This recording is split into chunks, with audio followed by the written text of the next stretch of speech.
Cube Radio. Salut, c'est Charles Dran avec l'équipe dans 5 minutes. On s'intéresse aux sciences, à l'histoire et à l'actualité. Aujourd'hui, on parle du goût et de l'odorat. La COVID-19 produit généralement une gamme de symptômes pseudo-grippaux, y compris une toux et de la fatigue, mais on sait maintenant qu'elle peut également provoquer une perte du goût et de l'odorat.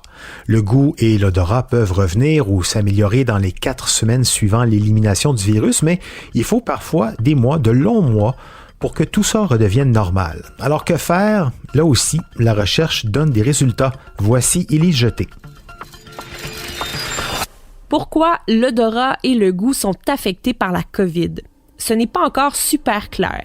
Certains scientifiques pensent que le SARS-CoV-2, comme certains autres virus similaires, provoque une inflammation à l'intérieur du nez qui affecte les neurones olfactifs et gustatifs.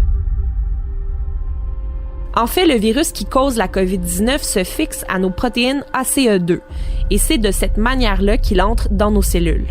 Les protéines ACE2, il y en a dans l'épithélium olfactif, le tissu à l'intérieur du nez où se trouvent nos récepteurs olfactifs.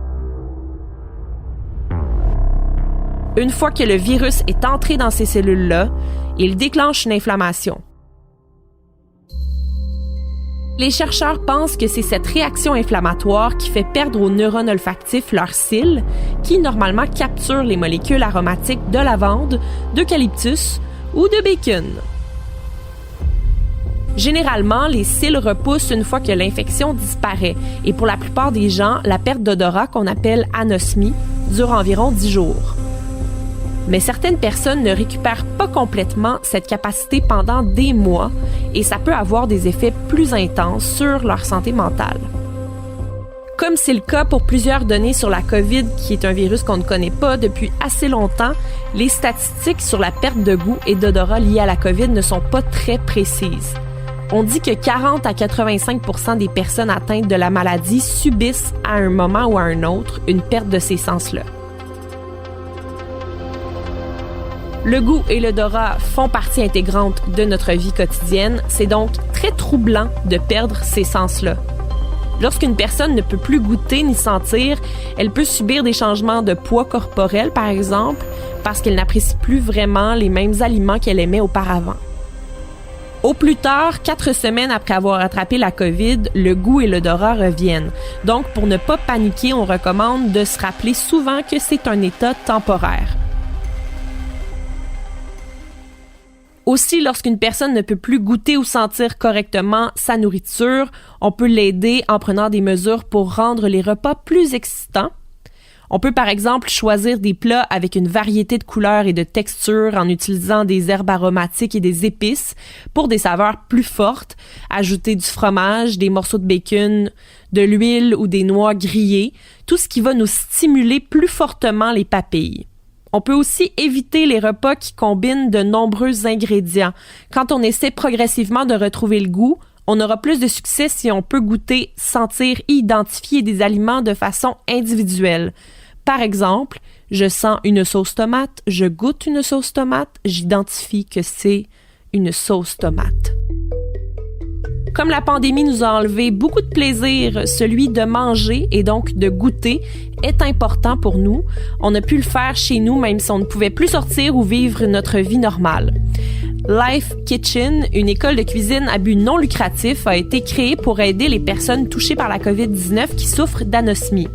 Ils ont publié un livre de cuisine gratuit, Taste and Flavor, spécialement pour les personnes qui ont été affectées par la COVID-19. Le livre de cuisine s'appuie sur les recherches de Barry Smith de l'Université de Londres. Il existe selon lui certaines caractéristiques distinctives du coronavirus par rapport à l'anosmie et la parosmie. Ça, c'est quand l'odeur est déformée plutôt qu'absente. Certains aliments deviennent particulièrement répugnants pour ceux qui ne goûtent plus ou ne sentent plus.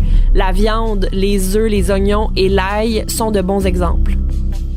La plupart des gens réussissent encore à capter les goûts de base détectables avec la langue, sucré, acide, salé, amer et umami. Ils ressentent la chaleur des piments, la fraîcheur de la menthe et le piquant du wasabi. Donc l'idée pour rendre un repas le fun, c'est d'y aller avec les extrêmes. Des chercheurs britanniques de l'Université d'East Anglia ont quant à eux récemment décrit un exercice à effectuer dans le but de retrouver l'odorat. L'exercice en question consiste à renifler au moins 4 odeurs différentes, et ce, 2 fois par jour pendant plusieurs mois. Il faut que ce soit des odeurs très distinctes, par exemple une orange, de l'ail, de la menthe et du café. Le principal auteur de cette étude, le professeur Carl Philpott, croit que de cette façon, on travaille notre neuroplasticité. Autrement dit, on entraîne la capacité du cerveau à se réorganiser pour compenser un changement. À l'heure actuelle, ce que les médecins prescrivent pour traiter l'anosmie est un traitement à base de corticostéroïdes qui est normalement utilisé pour traiter l'asthme en réduisant l'inflammation. Par contre, on n'a pas encore de preuve que ça fonctionne, donc les exercices qui consistent à se plonger le nez dans le sac de café, ça me semble tout indiqué en attendant. Ouais, et même si on n'a pas perdu le goût ou l'odorat, l'odeur des grains de café torréfiés, c'est magnifique et ça permet d'apprécier justement le plaisir de sentir les odeurs, du moins celles qu'on aime. Merci Élise Jeté, c'était en 5 minutes.